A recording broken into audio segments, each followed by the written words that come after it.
ऐसा स्थान, ऐसा धाम आपको हिंदुस्तान में भी नहीं। माँ गंगा का पानी भी दूषित हो जाए, ये दूषित नहीं हुआ। बिस्लेरी आपकी खराब हो सकती है, खराब। ये सब कुदरत का खेल है और सब पहाड़ से आ रहा है। पहले इस जो धाम है, मुख्य धाम गणेश्वर गोमुख से जो पानी आता है, पहले यहाँ गांव की औरतों को और जवान बहन बेटियों को यहाँ आधे दिन नहाने नहीं देते। काफ़ी रिसर्च भी हुई, टीमें आई, लेकिन अभी तक वो पता नहीं लगा पाई कि गर्म पानी कैसे आ रहा है और ठंडा। शेठ साहूकारों की बस्ती थी ये जी, राजपूत शेठ साहूकार, तो वहाँ बाहर से पैसे कमाते थे हमारे पूर्वज, और यहाँ के गांव में मंदिर बनाना, धाम की व्यवस्था करना, हवेलियाँ सुना है बनाना। कि यहाँ पे सिंधु घाटी सभ्यता थी, उससे भी जुड़ा हुआ कुछ तथ्य मिले हैं। उन्होंने आवाज़ लगा दी हवेली पे कि भाई जो आके देख भी गया ना, उसको भी हाजिरी के पैसे मिल जाएंगे, काम करो चाहे मत करो, कोई भूखा नहीं सोए। वैसे गांव में पीने के लिए तो वाटर वर्क की योजना, बाकी इस धाम से ज़्यादा व्यवस्था गांव का तो काम चलता है। ये धाम नहीं हो तो गांव पिसाया मर जाए। सुना है पूर्वजों से 500-600 वर्ष पहले से हम होली नहीं खेलते। नमस्ते, मेरा नाम है अभिषेक जाखड़। आप देख रहे हैं आरजे टीवी 24। आरजे टीवी 24 की खास सीरीज गांव की सरकार, जिसके अंदर गांव के जनप्रतिनिधि होते हैं, मुखिया होते हैं, उन सबसे हम सवाल करते हैं कि आपने पंचायत के अंदर क्या क्या कार्य करवाए, या पंचायत के अंदर शिक्षा को लेकर आपने क्या क्या रुझान हैं, बढ़ावा कैसे दिया जा रहा है। इसी के चलते आज हम हैं नीम का थाना विधानसभा क्षेत्र ग्राम पंचायत गणेश्वर धाम। गणेश्वर धाम का इतिहास एक अनोखा इतिहास है। उस इतिहास के बारे में भी हम सरपंच जी से जानेंगे कि आपके गांव के जो इतिहास है वो कैसा रहा है। सुना है कि यहाँ पे सिंधु घाटी सभ्यता थी, उससे भी जुड़ा हुआ कुछ तथ्य मिले हैं। और यहाँ पे जो अक्सर अपन महाभारत में सुनते हैं कि कौरव पांडव है, उनका जो युद्ध हुआ था उसमें यहाँ पे हथियार बने थे, वो भी सारी चीज़ें जानेंगे। आइए जानते हैं सरपंच जी से। सरपंच जी हमारे साथ हैं घासीलाल जी अग्रवाल, जिन्होंने इस गांव का पूरा टूर भी कराया और गांव के बारे में बहुत सी चीज़ें बताई। आइए जानते हैं। नमस्कार सर। जी जी नमस्ते। सर पहले चीज़ तो मैं यही जानना चाहता हूं कि अपन जहां बैठे हैं गणेश्वर धाम का जो ये मंदिर है, इस गांव के जो इतिहास है उसके बारे में थोड़ा सा बताइए हमारे दर्शकों को, क्योंकि हमारे दर्शक भी जानना चाहते हैं कि इस गांव में आपके जो अनोखा इतिहास है वो क्या क्या है। अनोखा इतिहास ये जहाँ अपन बैठे हैं, ये बाबा रायचल जी का मंदिर है जी। ये गांव के बसावट करने वाले, गांव को बसाने वाले बाबा जी हैं। इनका अनोखा इतिहास है। इतिहास क्या है, जैसे होली के दूसरे धुलंडी होती है, तो हम लोग वर्षों से सुना है पूर्वजों से 500-600 वर्ष पहले से हम होली नहीं खेलते। उस रोज धुलंडी के रोज़ इनका मेला लगता है, तो उनमें कुश्ती, घोड़ी दौड़, घोड़ा दौड़, ऊँट दौड़, निशाने, छंद, धमाल, ये सब रात को, दिन को रात अपनी को। प्राचीन सभ्यता है एक पहले से बनी हुई, वो चीज़ें आप आज भी यहाँ पे करते हो। हाँ, वो पहले आज भी उनको ही हम मानते हैं। पूर्णिमा को इनका बाबा जी को पूरा गांव आता है, धो खाता है, प्रसाद चढ़ाता है। और आषाढ़ की पूर्णिमा को, आषाढ़ लगता था पूर्णिमा होती, तो पूरे गांव में सहयोग लेके, चंदा लेके इनका भंडारा करते हैं। जी सरपंच जी, एक चीज़ और जानना चाहता हूँ, जैसे आपके गांव के अंदर गणेश्वर धाम है, इस धाम के अंदर मैंने बहुत सी चीज़ें सुनी है। जो सिंधु घाटी सभ्यता है वो क्या इतिहास रहा है, वो भी थोड़ा डिटेल से बताइए। और जो आप कौरव पांडव की बात बता रहे थे, वो क्या इतिहास रहा है, वो सारी चीज़ें हमारे दर्शकों को बताइए। हमने एक सिंधु घाटी सभ्यता के यहाँ खुदाई हुई थी 45 साल पहले, तो वहाँ भी हड़प्पा संस्कृति के अवशेष मिले। जैसे उनके बर्तन, वो खाने पीने के, या कोई तीर कमान, ये सब वहाँ खुदाई में, यहीं गांव से 1 किलोमीटर दूर है। गांव से निकलते हैं जो नीम का थाना जाते हैं जब, उस रोड पे। और यहाँ इस रोड पे शमशान भूमि है, वहाँ रावतों का गांव था, तो यहाँ सती चूड़ी पुराने ज़माने में यहाँ 7 सती चूड़ी सब यहाँ हुई हैं। काफ़ी देवभूमि है, काफ़ी अच्छा धाम है। ऐसा धाम सुना है, धाम का ऐसा सुना है जैसे गालू ऋषि ने पहले यहाँ इसकी गालो गंगा का निर्माण किया। गोमुख से यहाँ गर्म पानी का झरना है, पास में एक ठंडा पानी का है, तो गालो ऋषि ने पहले यहाँ तपस्या करके ये गालो गंगा गणेश्वर धाम बसा के फिर यहाँ से गलता गए हैं। तो गलता जाने का टाइम हो गया, उनको जाना था, तो जो धाम के एक दीवार थी कोई कम से 4-5 फीट 6 फुट चौड़ी, वो भी उनके साथ चलने लग गई। दीवार साथ चलने लग गई सारी कि मैं भी यहाँ चलूँगी, तो उन्होंने हाथ दे के 2 पिलर बना के वो थामा, और आप मत चलो, आपको यहाँ ही ज़रूरत है, मैं फिर आऊँगा।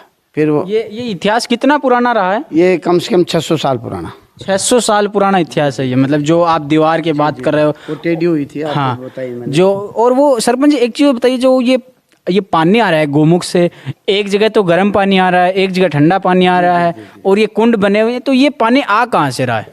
ये सब कुदरत का खेल है और सब पहाड़ से आ रहा है। पहाड़ में कहाँ से क्या रहे, पास में ठंडा है, पास में गर्म है। देखो ईश्वर की लीला कितनी महान है। हमने इस गांव को बसाने वाले ये बाबा राजचल जी अलग अलग व्यवस्था सबके लिए, भाई इसमें सोलंकी ना आएगा, कम ज़्यादा से ज़्यादा 10 फुट उंडेवा को होगा, ये यहाँ ऐसी ना आएगी, यहाँ जनरल ना आएगा। अलग अलग कुंड बना रखे, महिला कुंड अलग।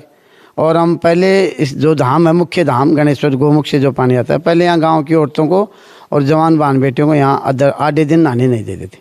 मावस पुण्य 11 इन पर कोई पर्व पे नहाने देते थे कि भाई वो इसकी मर्यादा बनी रहे जी। और यहाँ नाले पे हम शैम्पू साबुन कुल्डे कुछ भी नहीं करने देते, कपड़े भी नहीं धोने देते। अच्छा, कपड़े भी नहीं, साफ सफाई के लिए साफ सफाई के लिए। लेकिन एक चीज़ बताइए कि मैंने इसके बारे में जैसे सुना था कि मतलब यहाँ पे काफ़ी रिसर्च भी हुई, टीमें आई, लेकिन अभी तक वो पता नहीं लगा पाई कि गर्म पानी कैसे आ रहा है और ठंडे आ रहा है। ये क्या है, मतलब थोड़ा सा आप इसके बारे में। पहाड़ी में ही सुन रखा है भाई, कोई यूरेनियम या गंधक इनका कोई जुड़ाव पहाड़ के अंदर से होता है, फिर ये गर्म होता है। लेकिन वो गर्म होता है फिर ठंडा कैसे आ रहा है, ये कि विचारणीय प्रश्न है कि बगल में 10 फीट पास में ठंडा आ रहा है और अनेक जगह आ रहा है। और इधर इसके ऊपर नाले के ऊपर मैंने आपको बताया था ना नरसिंह जी का मंदिर, वो ये जो बोल रहा था ये मेरा भतीजा, ये रहते हैं वहाँ। तो वहाँ खाडा खोदते हैं, वहाँ भी गर्म आ जाता है, कहीं ठंडा आ जाता है जी। लैट्रिन के लिए, गटर के लिए या कोई भी करते हैं ना ये, तो वहाँ इनका निवास भी है, मंदिर भी है, तो उसमें वो पानी आ जाता है 5-7 फीट में। तो ये सब रिसर्च हो गए। यहाँ जो मैं आपको बता रहा था माता शीतला का मंदिर, ये बड़ी है।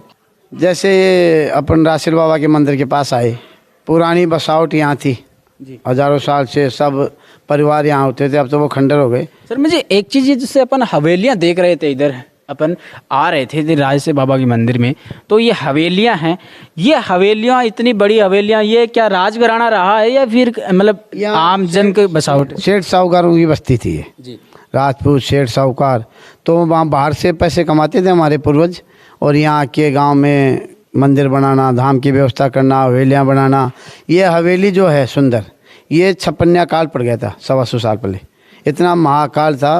पेड़ पौधे के लोगों ने वो छिलके पत्ते खा के जीवन।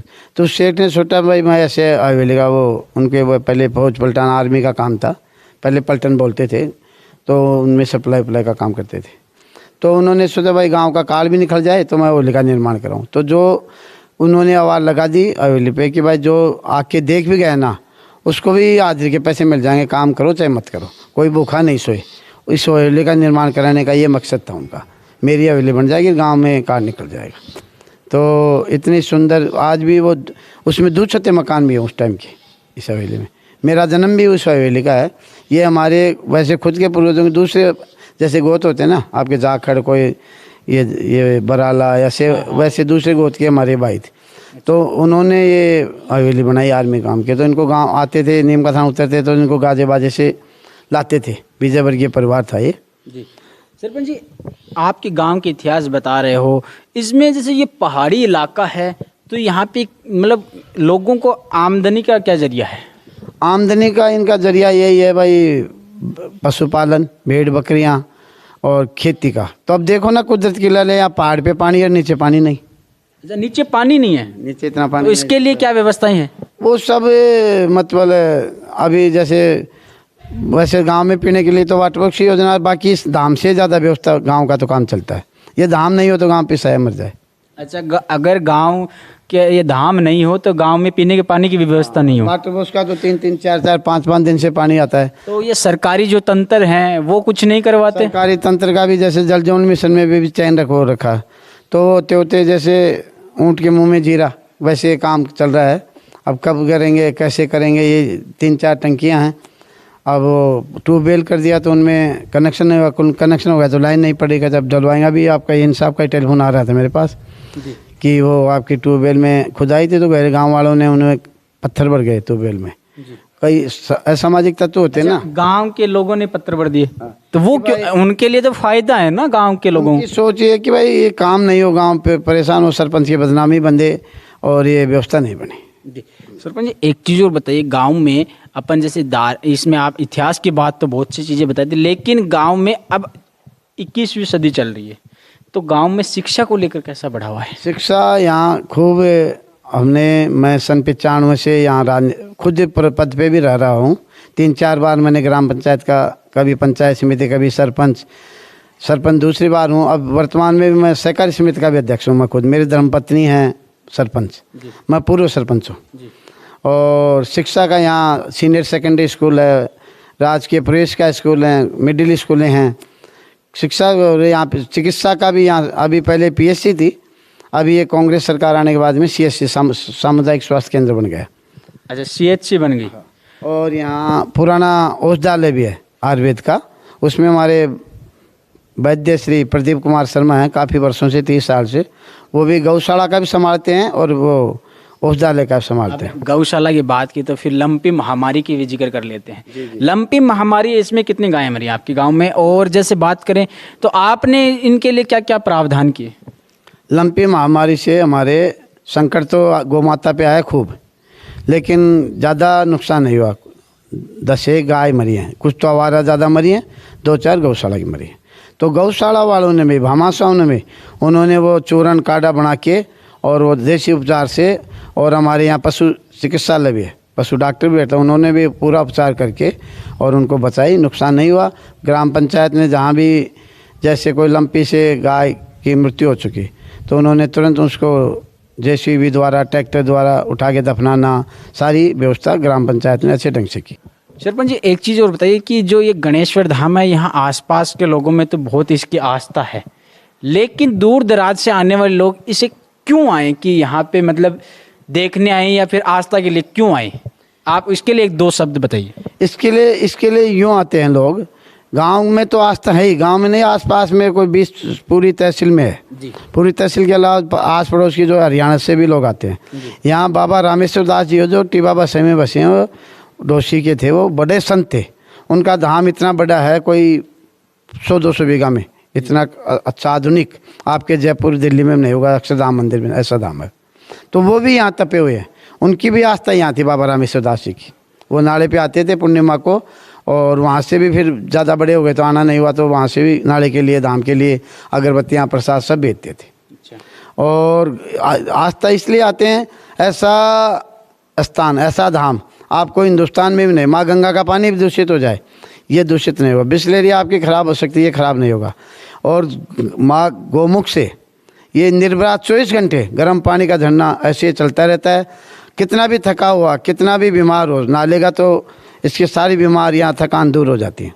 इतना निर्मल जल है, इतना पवित्र जल है, मैं किन शब्दों से आपको इनके वो बखान करूँ। मेरे पास आप लोग पीते भी यही पानी होगा? आप, हम बिस्लेरी आरओ कुछ नहीं, इसका पानी तो 101% प्योरिटी है, कोई 1000 बार टेस्ट हो गया जी। और पूरा गांव पीने के लिए, ये नहीं हो तो हमारे गांव की पानी व्यवस्था ही ख़त्म हो जाए। और गांव में हाहाकार, मेरी पंचायत में भी मैं शुक्रगुजार हूँ, धाम मेरी इज्जत बचा रखी है। वाटर बॉक्स के भरोसे तो मेरे कभी घर में जाम लग जाए और कभी वो हो जाए जी। आखिरी सवाल, आप हमारे चैनल के माध्यम से यहाँ क्षेत्र के लोगों को और प्रदेश के लोगों को क्या संदेश देना चाहोगे? आप, ये एक बहुत बड़ा इतिहास है यहाँ का, तो एक लोग सोचेंगे यार हम जाएं तो गणेश्वर धाम जाके आएँ, जैसे आपने बताया कि क्यों पूजने आए, लेकिन एक छोटा संदेश, एक मैसेज, अच्छा ये आपके लिए आप आए, हम आपके बहुत आभारी हैं। आपको बहुत धन्यवाद है कि आपने, आपके चैनल ने हमारे गांव की ओर रुख किया, आपने सुना। दूसरी बात, हम तो ये संदेश हमारे प्रदेश में, देश में, गांव में, ज़िले में सब में खुशहाली रहे और धाम पे आएँ। और कभी कभी तो अभी जैसे सावन गया है, सावन मास, उसमें अमावस्या थी, तो उस रोज़ देखो मैं तो कोई 10-15 मिनट ही आया था यहाँ नहाने और व्यवस्था देखने, बाकी 25-30 हज़ार लोग आए थे। अच्छा, एक साथ तो आते नहीं, आके चल गए। रेला मेला 1.5-2 किलोमीटर गाड़ियों में जाम लग गया। और इसका, मैं इसकी, कई ग्राम पंचायत इसका काम करना चाहती है धाम का। इस कुंड की गहराई है 8 फीट, तो हर साल इसमें दुर्घटना घट जाती है, बगैर तैरने वाला मर जाता है, किसी के वंश भी चल गए। लेकिन गांव वाले असामाजिक तत्व, अंधविश्वासी लोग इसकी गहराई कम नहीं करने देते। मैं पहले भी सरपंच था 2005 से, जब भी चाह रहा था इसकी गहराई कम करूं और इसको स्विमिंग पूल टाइप बना दूं, लेकिन गाँव वाले अंधविश्वासी, गलत सोच वाले इसको करने नहीं देते। अभी भी मैंने क्या, कोरोना में भी मैं कोरोना की मीटिंग बंद की थी यहाँ धाम पे कि भाई यहाँ नहाना बंद करें जिससे बीमारी नहीं फैले।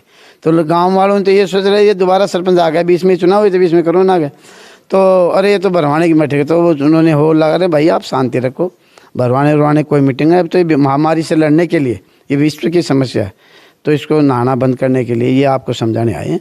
तो मतलब गांव के अच्छाई को लोग समझते नहीं।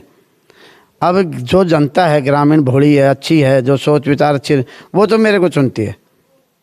मैं 3-4 बार प्रतिनिधि 15 में हार भी गया बेईमानी से, वोटों से नहीं आ रहा, वोट तो मेरे ज़्यादा थे, सेकंड वाला बेईमान से जीत गया बोले। जी, मतलब कहने का मतलब ये है कि कुछ लोग हैं जो आपके कान में काम है जो उसमें बाधा डालते हैं।